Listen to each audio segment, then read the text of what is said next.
যে তাওহীদ আমাদেরকে ব্যক্তিত্ববান করে, মজবুত করে। কেন? যে মুসলমান কবরে পূজা করে, যে মুসলমান 31st নাইটকে সম্মান করে, যে মুসলমান বিভিন্ন দিবসকে সম্মান করে, যে মুসলমান জিন শয়তানের ভয়ে তাবিজ কবজ ব্যবহার করে, ওই মুসলমান একদিন আমেরিকা ইসরায়েলেরও গোলামি করবে। যে আল্লাহর সামনে ছাড়া অন্য কারোর সামনে মাথা নত করে, সে একদিন বাতিল শক্তির সামনেও মাথা নত করবে। আর যারা এগুলোকে চায় না, 4 পয়সা দাম দেয় না, তাদেরকে যদি পারমাণবিক বম দিয়েও হত্যা করে দেন, তবুও তাদের আদর্শকে আপনি নষ্ট করতে পারবেন না। এটা হচ্ছে ইসলামের আদর্শিক বিজয়। এই জন্য ইব্রাহিম আলাইহিস সালাম একাই তাওহীদপন্থী, আর আল্লাহ ইব্রাহিম আলাইহিস সালামকে বলেছে তুমি মিল্লাত, তুমি একাই হওয়ার পরও তুমি একটা জাতির সমান। এটা হচ্ছে তাওহীদের গুরুত্ব।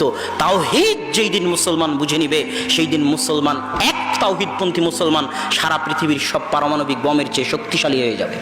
তাওহীদ যেই দিন মুসলমান বুঝে নিবে।